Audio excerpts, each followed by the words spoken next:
Welcome to ప్రజాక్షేత్రం. Senior నేత కాపు reservation ఉద్యమ నాయకులు ముద్రగడ పద్మనాభం గారికి మొత్తానికి తత్వం బోధపడినట్టుంది.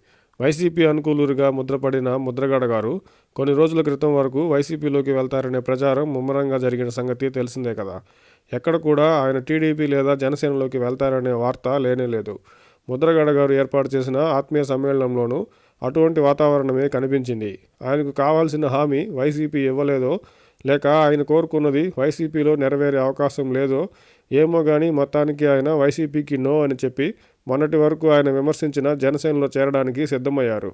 ఏది ఏమైనా చివరకు తత్వం బోధపడే ముద్రగడ పద్మనాభం గారు జనసేనలోకి వస్తున్నారని ఖచ్చితంగా చెప్పొచ్చు. ఎందుకంటే జనసేన పార్టీకి కాపు యువతలో బలమైన మద్దతు ఉంది.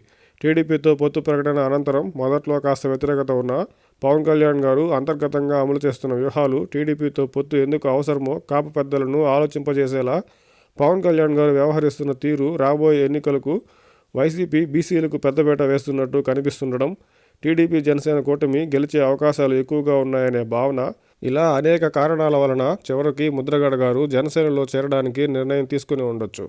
జనసేన టీడీపీ కూటమికి కాపులు రాబోయే ఎన్నికల్లో మద్దతు ఇవ్వడానికి సిద్ధంగా ఉండడంతో జాతి సమూహం ఒక దారిలో వెళ్తున్నప్పుడు నాయకుడు వేరే దారిలో వెళ్తే చివరికి ఒంటరి అయ్యేది నాయకుడే కదా.